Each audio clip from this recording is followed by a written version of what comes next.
मंगल भवन मंगल हारी।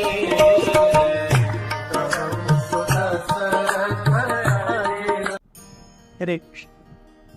हनुमान जी ने इस प्रकार से रावण को प्रताड़ित किया कि रावण आग बबूला हो।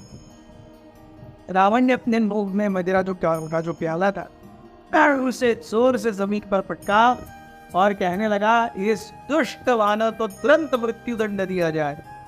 वो आवाज ऐसी थी कि पूरा लंका का सभागृह कांप गया।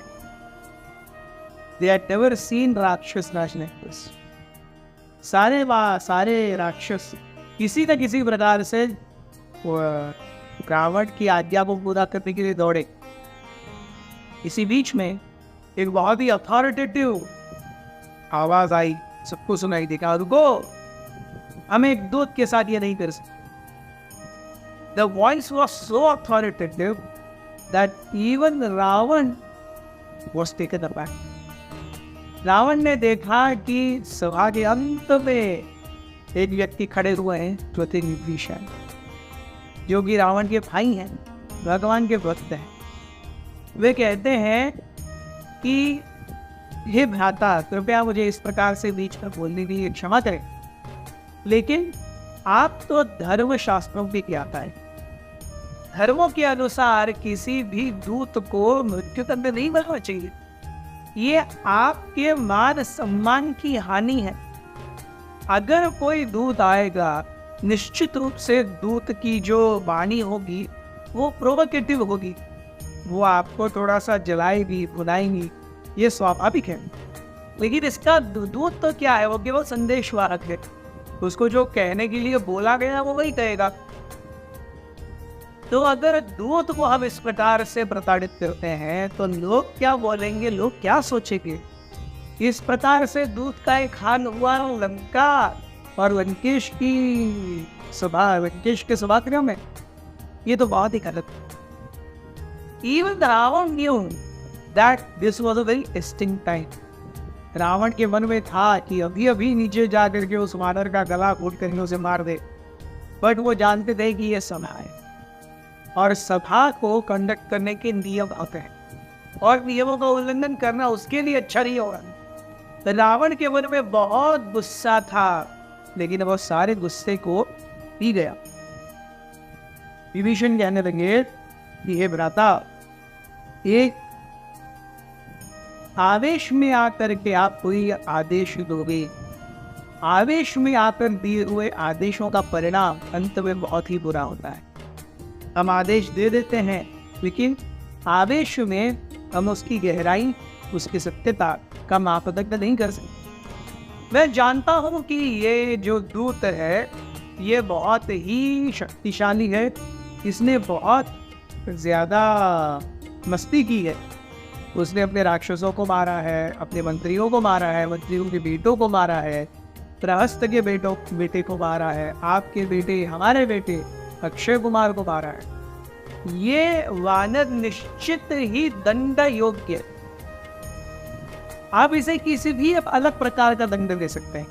आप इसके हाथ पैर काट सकते हैं, इसके किसी अवयव को नष्ट कर सकते हैं, इसके किसी भी प्रकार से इसे अपमानित करके या कोड़े मार करके या सबके सामने पूरे राज्य भर में इसका हंसी बना करके आप किसी भी प्रकार से उसे दंड दे सकते हैं, लेकिन मृत्यु दंड नहीं दिया जाना चाहिए। विभीषण कहते हैं कि ये वानर तो केवल दूत है, निश्चित रूप से आगे जाकर के राम और सुग्रीव दोनों यहाँ आएंगे और आप अकेले ही उन दोनों को मार सकते हो। तब तो विश्व आपकी महानता को देखेगा, तभी तो विश्व जानेगा और कहेगा कि रावण वो था जिसके समान न कोई था न कोई होगा। वो इस पृथ्वी पर चलने वाला अभूतपूर्व योद्धा था। With these kind of words, Vibhishan gently massaged the people of down। वे कहने लगे कि ऐसे फेयर बैटल में राम और सुग्रीव को जीतिए, वो आपके सम्मान में उचित पदक है। इस प्रकार से दूत को मारना ये शास्त्र सम्मत नहीं है। आप मुझसे अच्छे शास्त्रों को ज्ञाता हो, मैं और क्या कह सकता हूँ। जैसे ही विभीषण बैठ गए, रावण सोचने लगा ये सही है, तो हम इसे दंड तो अवश्य देंगे। हर किसी व्यक्ति को अपनी कोई चीज बहुत प्यारी होती है जिससे वो अत्यधिक आसक्त होता है। एक वानर के लिए उसकी पूंछ से ज्यादा और कोई चीज नहीं है उसे हुई है। तो मैं आदेश देता हूं इस वानर की पूंछ को आग लगा दी। इस प्रकार रावण ने आदेश दिया और बैठ गया। सारे राक्षस कूद पड़े उस आज्ञा का पालन करने के लिए। कुछ लोग कपड़े लेकर आ रहे हैं, कुछ लोग इन्फ्लेमेबल मटीरियल लेके आ रहे हैं जिसमें उस कपड़े को छुपाएंगे और उसके रैप करेंगे। कुछ वानर रैप करने में जुटे हुए। जैसे ही कपड़ा लाया गया तेल में या ऐसे रैपिंग मटीरियल में डुबो कर हनुमान जी की इसको लगाया, उन्होंने देखा हनुमान जी की पूंछ लंबी हो गई और थोड़ी कुछ बाकी थी, इसमें तेल कपड़ा और ये सब चलाना बाकी था, लगाना बाकी था। और तेल कपड़ा लाया गया, इसे बाकी पूंछ को लगाया गया, पूंछ और बड़ी हो गई और कपड़ा लाया गया। ऐसे करते करते करते एक समय ऐसा आया जब पूरी लंका के सभागृह में केवल हनुमान की पूंछ थी, जो कि कपड़े तेल और से बंधी हुई थी। और हर कोई देख रहा है ये क्या हो रहा है।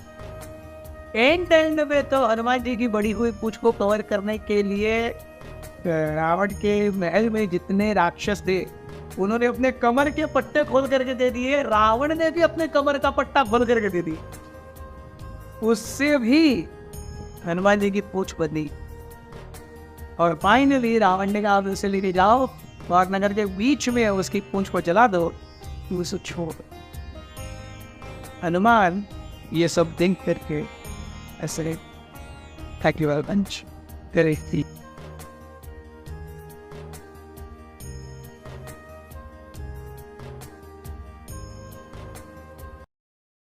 हमारे साथ श्री रघुनाथ तो किस बात की चिंता।